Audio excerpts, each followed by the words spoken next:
So, welcome to another episode of Living Life Naturally. And today we have Dr. Michelle May with us.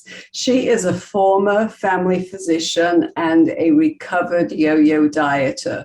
She's also the founder of Am I Hungry? Mindful eating programs and training at www.amihungry.com.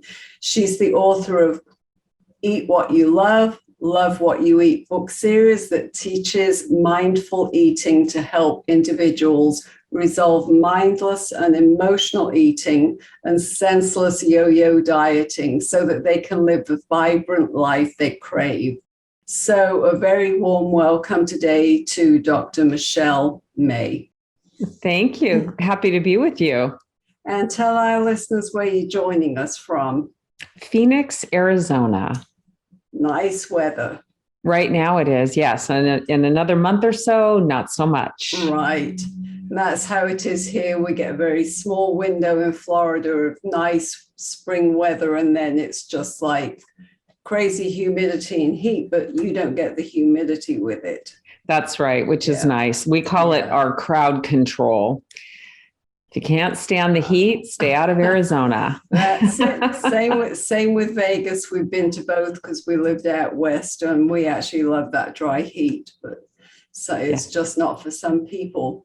That's so right. You talk a lot about mindful eating. So first of all, I want to ask you if you would explain to our listeners just exactly what you talk about when you think about mindful eating. Yeah, I think that's a great question because a lot of people think that mindful eating is simply counting your chews or, eating in silence, not having the TV on. But I really look at it as a much more comprehensive approach to eating. So to me, mindfulness is all about awareness of every decision that we usually make unconsciously about eating and bringing it to our full awareness so that we are in charge of those decisions. So a simpler definition of mindful eating is eating with intention and attention. In other words, eating with purpose and awareness. And having purpose or having an intention for your eating will really help you start to engage with, well, now why am I eating in the first place? And then eating with attention is all about paying attention to not just the food, but how your body responds, how you're responding to the external environment, any thoughts and emotions that you're experiencing, and how those affect when, what, and how much you eat. And so, having come from a background of being a yo-yo dieter yourself, is this one of the first things that you put into practice, or were there other ways that you learned how to get away from the restrictive eating so that you could have more freedom and balance?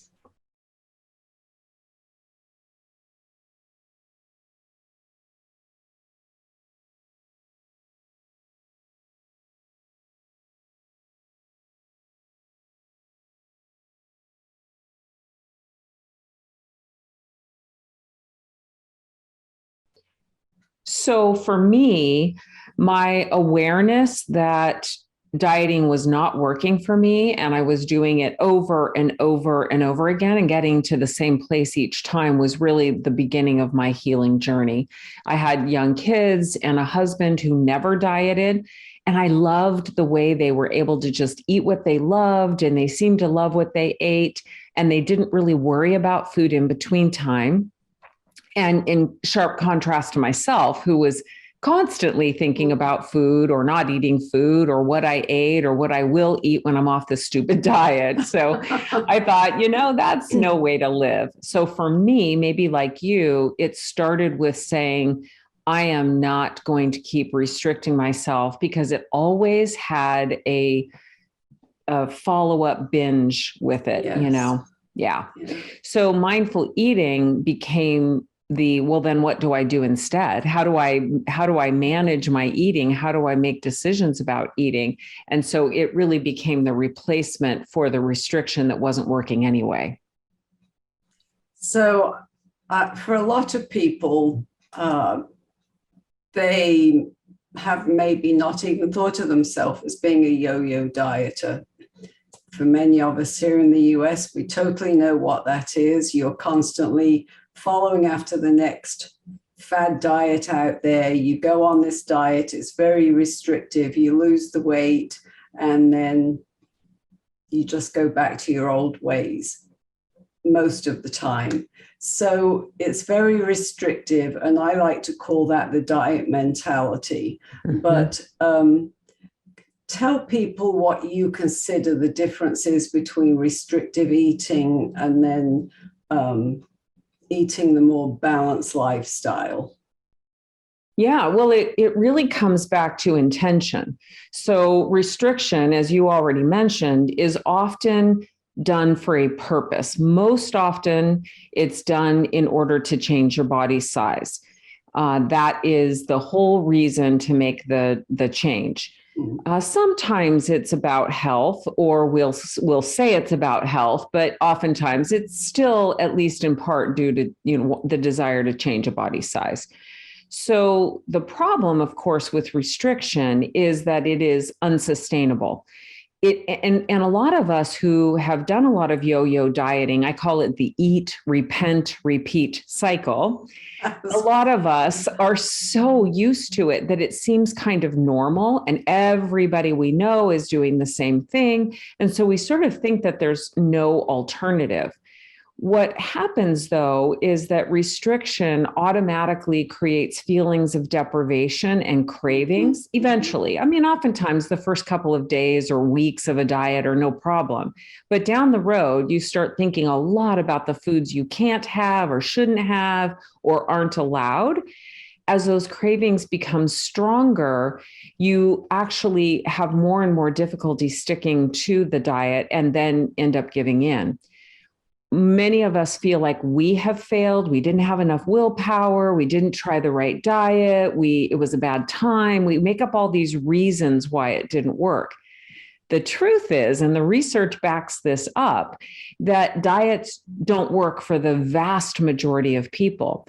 And it's because it triggers a physiological chain of events that is very hard to stop. It's not under our own conscious control. So when we're restricting, the body perceives that something is wrong, that there's not enough food, or we're not able to eat when we're hungry. And we actually will begin to lower our metabolism without even meaning to. We feel hungrier. It takes more food to feel satisfied. This is weird, but food even looks better, like it sounds better. We actually develop all of these really things that we think that we should be able to control, but they're really our body trying to get us to eat again. And so this is the process that many of us find ourselves trapped in is, oh my gosh, I got to go on another diet. And then we find ourselves back in the same place right away, or sometimes, a few weeks, few months, few years down the road. But again, the research shows that the vast majority of people end up back where they were, if not worse. Mm-hmm. That's true. So how can you tell the difference between restrictive eating and self-care? Yeah, so it comes back to intention and attention. So if your intention is to support your well-being and to live a vibrant life, or whatever, that's my intention, but whatever your intention is, one intention that I particularly like before a meal is I want to feel better when I'm done than I did when I started. This is not about being good as it is with diets. It's about feeling good. In other words, I want to feel good in my body. I don't want to feel sluggish. Of course, I don't want to feel overly hungry all the time because I'm not allowed to eat either. Right. So self-care is really a great intention. And that may mean that maybe I don't need that second portion of pasta, or maybe I know that even one portion of pasta is too much for the way my body functions. But I'm making those decisions for myself based on how I want to feel, not trying to follow some external expert's set of rules that aren't right for me and just lead me right back to where I started. Right. Right. So if someone has a health condition, or maybe they just want to improve their health, Why is it so difficult for so many people to make those lasting changes? I think the biggest problem is that diet culture has trained us to throw all of our old behaviors out the window and do this new plan or this new program. The truth is that change takes place incrementally. And so although we've been trained to expect quick results and drastic results, when we're making change, the smaller the steps, the more likely we are to be able to integrate them into our lifestyle in a permanent way. So let's use exercise as an example, because although there's so much talk about diet and eating, what we know from the research is that one of the best predictors of health and well-being is how physically active and fit you are. And we're not talking about marathon runners. The best benefits from physical activity occur when you go from being inactive to active, even moderately active. But many people have this vision that they've got to go from not doing anything to walking 3 miles a day. And then they hurt, it took too long, they didn't enjoy it, it was too hard, and then they don't do it again. So my advice to people is to lower the bar and ask yourself kind of a funny question, but what is the least amount of exercise you can do joyfully and consistently? If you can figure out the least amount you can do joyfully and consistently and commit to that first, you will gradually find your own body adapting to that. And pretty soon you're able to make the next step up easily because it's not such a big change from where you started. Right. It's like that with just about everything I teach as well. I mean, I had to do like an all or nothing approach when I changed my lifestyle, but for most people, it's really those small incremental things that they do that build into their life and become a habit, and so they sustain them throughout life. That's right. So we all know that there are absolutely millions of diets and weight loss experts out there, so much so that it can be very confusing for people. So why doesn't a weight-centered approach to health work for most people? Well, first of all, we have to realize that it doesn't work or there wouldn't be millions of them, right? I mean, if it worked, there'd be a few. You'd try it once or twice and you'd be good, but that's not what happens. I mean, what you're experiencing is what most people are experiencing. So if that hasn't been effective, then we have to start really considering whether the approach itself just doesn't work. So in addition to the physiological and psychological changes that occur, what happens for most people is when they're focused on changing their weight, they're focused on something that's going to happen off in the distance, sometime in the future. But that's very difficult for people to remain focused on that because they're living their lives in the present moment, in the now, which is what mindfulness is. Mm-hmm. So when we can make our shift from, oh, someday my body will be different and then I'll be happy, then I'll be more energetic, then I'll go on the vacation or ask for the promotion. If we can shift our thinking to, how do I live the big, vibrant life I crave in the body I have today? Then we begin to start to fill the holes with the things that truly make us well and feel well. And then we can let our body size take care of itself.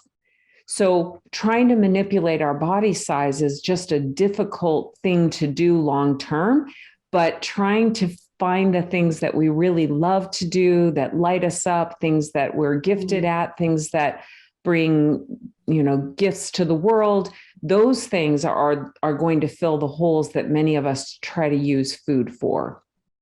Yeah, and that's so true. I was writing my blog today, and it's, we're always centered around food, and we're stressed, we eat food, we are bored, we eat food, and it's such a rut to get into. And that's why living in the present and what you're talking about and the mindfulness of it all is such an essential key to this whole mystery of living that healthy life. So we've talked about some of the truths. So what are some of the myths about mindful eating? And those I know can interfere with someone's intention when they're trying to use it as a guide for eating. So bust some of those myths for us. Yeah. Well, two of them we've mentioned, so I'll repeat those. One is that mindful eating is for weight loss. I think mindful eating is for every day, and it helps everybody, no matter where they are in their journey. Another myth is that mindful eating is about counting your bites or eating in silence. That's not what mindful eating is about. Mindful eating is a much broader concept that's about making decisions consciously. I also find that people frequently turn mindful eating into a diet. So, for example, the name of my company, as you mentioned, is Am I Hungry? Well, sometimes people, because we're diet trained by diet culture, they think, oh, if I'm not hungry, I'm not allowed to eat. It kind of sounds like a diet, doesn't it? Yeah.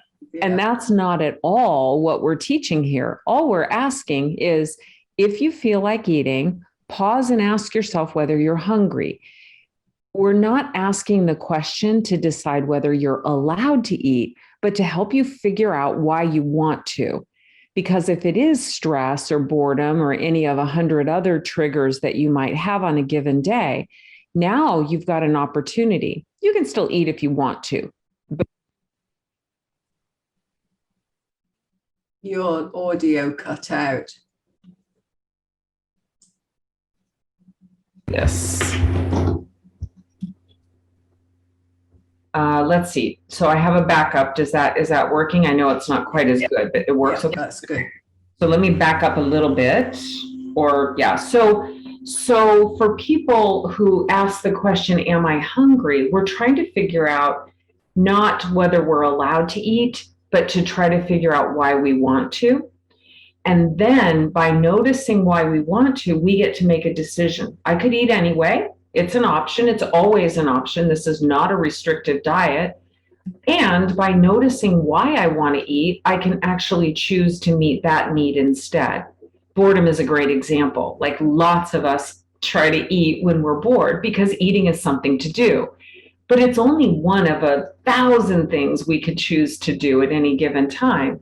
So when we realize that eating isn't going to meet that need of something to do for very long, and we'd have to eat again and get back to the kitchen and eat more, we can make a decision to do something else until we get hungry and then go ahead and eat.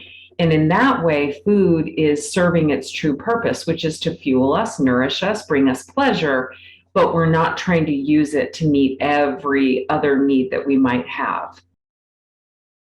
So let's just think for a moment that people who this is kind of new to them. A lot of them I know, yes, have heard mindful eating, think about the chews and sit and think about your meal. But if somebody's just starting out, what would be a great first step to take? I would go back to noticing why you want to eat. So this is for many people, the first awareness that they'll have, and this is mindfulness, is to notice, oh, I feel like having food or I feel like eating right now. And often what we'll do will depend on whether we're on our diet or off our diet. If we're on our diet, we start thinking, well, what's allowed? How much can I have? How many points or grams or carbs or whatever I'm counting do I have left for the day? When we're not on our diet, we're thinking, okay, what sounds good? What can I eat? What would be delicious? In mindful eating, it's really about being in charge. It's about noticing, oh, this is interesting. I feel like eating. Does my body need fuel right now? It's essentially like checking your fuel gauge before you pull into a gas station. You're just noticing whether your body's needing fuel. And if it is, then go ahead through the process of deciding what you're going to eat.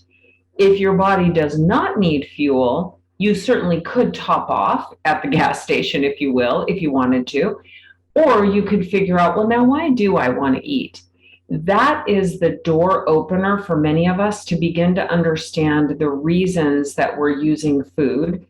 the things that we're attempting to manage by eating. And that really leads us towards self-care, because if I eat when I'm stressed, I'm still stressed when I'm done. I've missed an opportunity to actually take care of myself and meet my need, which stress oftentimes is maybe asking for help, spending some time getting organized, maybe saying no to more things, maybe taking a few deep breaths or a walk or something else. There's lots of ways to address stress that work much better and more lasting than eating does. Yeah, and I think that we're in a culture and a society where it's just become so accepted to have food our be all and end all. And let's face it, during the pandemic, when people weren't allowed to go out and eat, it probably even made them more focused on food because they felt they were missing out. And I think most of us probably blew things during this last 2 years in our lives, with being out of sorts, being out of routine. But now we've got this wonderful opportunity that things are beginning to return more to normal, and summer's coming, spring's here. People are beginning to think more about their health and their wellness. And so it's a really good time to get back into these good habits. So what's one of the biggest tips that you could give our listeners? I think truly forgiving yourself for all the other challenges that you've had, starting from a place of acceptance for where you are right now, is much more effective than starting from a place of hating your body, being angry with yourself, feeling guilty or bad or ashamed of yourself. The truth is that we care for things we care about, and you're much more likely to make change when you can start from the point of acceptance of where you are right now. So again, mindfulness is about awareness of the present moment without judgment. So focusing on all the mistakes you've made in the past or all the things that happened in the past really doesn't help you make forward progress. Just notice where you are right now, set an intention for what you want, and then begin to live your life with that intention in mind in the present moment. In other words, a lot of people think, oh, if I just lose weight or get a raise or find a partner or whatever, then my life will be happy. In truth, happiness, joy, contentment is available to us right now, no matter what is going on, if we begin to center our lives around those small things that help bring that to us, instead of postponing our lives until someday we arrive there. Yeah, that's so true. That's great advice. So tell our listeners where they can find you. Yeah, my website is amihungry.com. And on that very first page, you'll find several different resources. The website itself is loaded with free resources.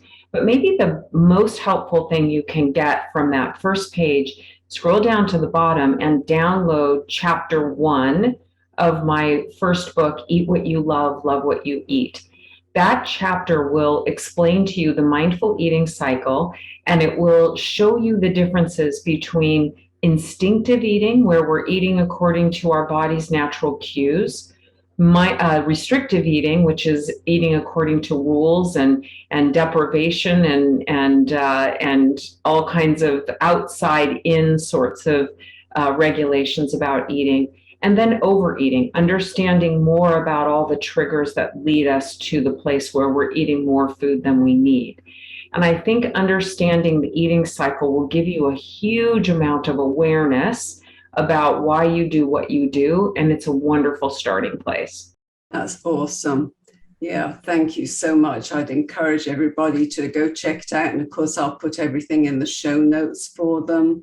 So I really appreciate you coming on here with us today. I know we had a few technical difficulties to get started, but we got going, and I appreciate this because this is a subject that's near and dear to my heart, because like you, this is the same background I came from, and it can be a a big one to overcome because, as you say, our mind isn't necessarily giving us the grace and the acceptance that our body needs. And I can so appreciate that. I got down to being an anorexic type person, and I still felt like I was fat and ugly. And so we really start off our journey thinking about our mindset. So I really like this whole concept of yours with just that different slant on mindfulness. That's really awesome. Thank you. Thank you, Lynn. It's nice to talk to you about that. I can tell you get it. And I hope your listeners do too, because you and I, we spent many, many, many years struggling with these things. And it didn't have to be that way. You know, I have clients, I coach people, and I have support communities. I do retreats and workshops. And I can't tell you how many clients I have in their 70s that are still struggling. And they say, why didn't anybody teach this to me years ago? And what I take away from that is that however old you are, wherever you finally encounter this, it might sound a little too good to be true or too simple to possibly work. But reflect on the fact that what we've been doing in diet culture does not work, and it creates a lot of pain and disordered eating and eating disorders and weight stigma and all kinds of other problems. And maybe we have to acknowledge that diet culture is too flawed to fix, and you are not broken. You've just been doing something that doesn't work, and now it's time to really look at getting underneath to the roots of why we do what we do, and start to address that so that we can live our best lives. Absolutely. Thank you. I really appreciate that. I appreciate you coming on here with us today and spending your time with us. And I look forward to downloading that chapter myself, because I think even though you've been there, you've done that, you've learned from it, you can always learn more. That's for sure. Lifelong learners, right? Yes. Thank you for the opportunity. Yeah, thanks, Michelle. You have been listening to the Living Life Naturally podcast, where we're on a mission to inform, inspire, and encourage women to live their best life confidently, joyfully, and freely from what's been holding them back. For show notes and free resources, visit holistic-healthandwellness.com. And I'd be delighted if you'd follow us on socials to connect further. If you enjoyed this show, why not share it with your friends? If you found good value, chances are they will too. And of course, a 5-star review on iTunes is always greatly appreciated, as much as I appreciate you listening. So until next time, live life naturally and joyfully.